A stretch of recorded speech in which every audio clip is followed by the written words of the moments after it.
કેમ છો વિદ્યાર્થી મિત્રો? નમસ્કાર. નોલેજ પાવર શૈલેષ યુટ્યુબ ચેનલમાં આપનું સ્વાગત છે. આજે આપણે એકમ 24 મસાલેદાર કોયડા વિશે સ્વાધ્યાય કાર્ય કરીશું. તમે બધા તૈયાર છો ને? ચાલો ત્યારે. પ્રશ્ન 1. આપેલા વિકલ્પમાંથી સાચો વિકલ્પ પસંદ કરી ચોરસમાં લખો. 1. રસોડામાં વપરાવું છું, સ્વાદે હું તુરી છું, રંગે હું પીરી છું, બોલો હું કોણ? સાચો જવાબ આવશે વિકલ્પ એ, હળદર. 2. મુખવાસ અને શરબતમાં મારો ઉપયોગ થાય છે. સાચો જવાબ છે વિકલ્પ સી, વરિયાળી. 3. હું ખીલી જેવો દેખાતો મસાલો છું. જવાબ આવશે વિકલ્પ બી, લવિંગ. ખાંસી થાય ત્યારે મારો ઉપયોગ થાય છે. સાચો જવાબ છે વિકલ્પ બી, હળદર. 5. હું તીખો સ્વાદ ધરાવતો મસાલો છું. સાચો જવાબ આવશે વિકલ્પ ડી, આપેલ તમામ, તજ, મરચું અને મરી. 6. મરચુંનો સ્વાદ તીખો હોય તો વરિયાળી ખાલી જગ્યા સ્વાદ. સાચો જવાબ આવશે વિકલ્પ સી, ગળ્યો સ્વાદ. પ્રશ્ન 2. ઉદાહરણ મુજબ કોષ્ટક પૂર્ણ કરો. મસાલાનું નામ આપેલું છે, રંગ અને એનો સ્વાદ તમારે લખવાનો છે. વરિયાળી, એનો રંગ છે લીલો, સ્વાદ છે ગળ્યો અને મીઠો. મરી, રંગ છે કાળો અને સ્વાદ છે તીખો. મરચું, એનો રંગ છે લાલ અને સ્વાદ છે તીખો. તજ, ઘેરો કથ્થાઈ રંગ અને સ્વાદે તીખો હોય છે. તમાલપત્ર, એનો રંગ આછો ભૂરો અને લીલો હોય છે. જ્યારે લીલું પાન હોય ત્યારે એનો લીલો રંગ હોય છે અને સુકાયા પછી ભૂરો થાય છે. સ્વાદે થોડો તીખો અને કડવો હોય છે. હળદર, રંગે પીળો અને સ્વાદ તુરો હોય છે. જીરું, એનો રંગ ભૂરો કથ્થાઈ અને સ્વાદ તીખો હોય છે. પ્રશ્ન 3. પ્રશ્નોના જવાબ લખો. 1. તમારા ઘરમાં કયા કયા મસાલા વપરાય છે?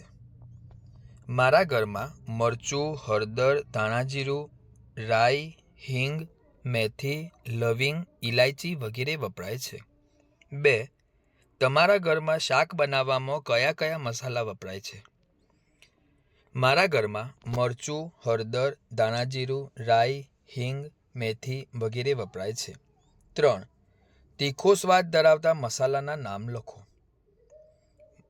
મરચું, મરી, તજ, લવિંગ અને આદુ તીખો સ્વાદ ધરાવે છે. પ્રશ્ન 4. અહીંયા જુદા જુદા ચિત્રો આપ્યા છે. એ ચિત્ર પ્રમાણે મસાલો ઓળખી તમારે તેના વિશે લખવાનું છે. પહેલું ચિત્ર આપ્યું છે હળદરનું. એનો ઉપયોગ છે રસોઈમાં રંગ અને સ્વાદ લાવવાનું કામ કરે છે. ઔષધિ ગુણ જોઈએ તો તે શરદી ઉધરસમાં, જખમ થયો હોય, જો કોઈને કંઈ વાગેલું હોય તો એ ઘા ઉપર લગાવવામાં કામ આવે છે. બીજું ચિત્ર આપેલું છે જીરું છે તે. એનો ઉપયોગ રસોઈમાં થાય છે. છાશનો મસાલો બનાવવો હોય તો આપણે જીરાનો ઉપયોગ કરીએ છીએ. ઔષધીય ગુણ જોઈએ તો પાચન શક્તિ સુધારવા અને પેટના દુખાવામાં થાય છે. ત્રીજું ચિત્ર આપ્યું છે અજમો છે. રસોઈ અને વાનગીને સુગંધિત બનાવવાના કામ આવે છે. ઔષધીય ગુણ જોઈએ તો પેટમાં જો ગેસ થયો હોય તો ત્યારે મીઠા સાથે એની ફાંકી કરતા હોઈએ છીએ. ચોથું ચિત્ર આપ્યું છે મેથીનું. રસોઈમાં વઘાર માટે એનો ઉપયોગ થાય છે અને અથાણામાં સ્વાદ માટે એ વપરાય છે. ઔષધિ ગુણ જોઈએ તો સાંધાના દુખાવામાં અને ડાયાબિટીસમાં રાહત આપે છે.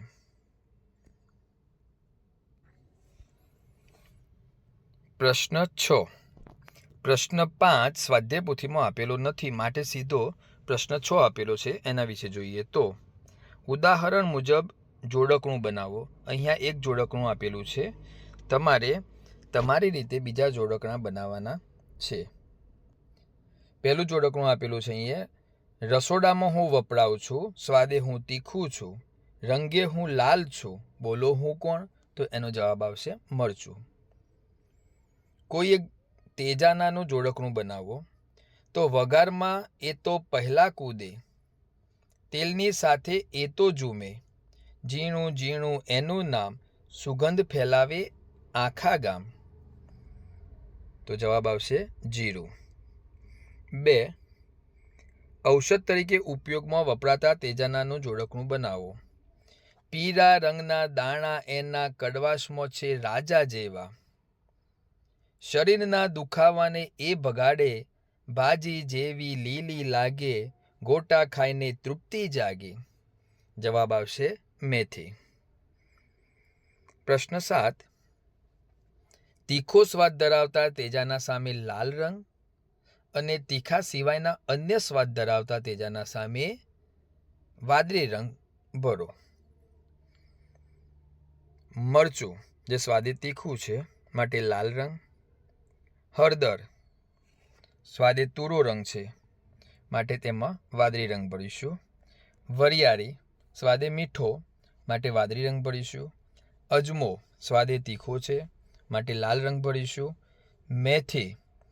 મેથીનો સ્વાદ કડવો હોય છે માટે વાદળી રંગ ભરીશું. જીરું સ્વાદે તીખાશ હોય છે માટે લાલ રંગ ભરીશું. તમાલપત્ર એનો સ્વાદ તુરા જેવો હોય છે માટે વાદળી રંગ ભરીશું.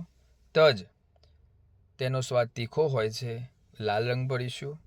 લવિંગ તેનો સ્વાદ તીખો હોય છે માટે લાલ રંગ ભરીશું. પ્રશ્ન 8.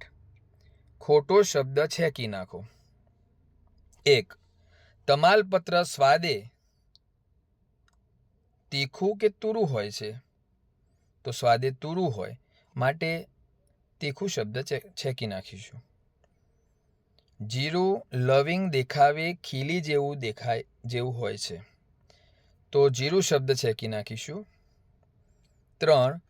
કોકમ જીરું સ્વાદે ખાટું હોય છે, તો કોકમ સ્વાદે ખાટું હોય છે માટે જીરું શબ્દ છેકી નાખીશું. 4.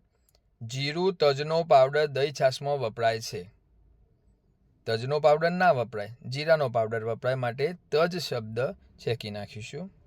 5.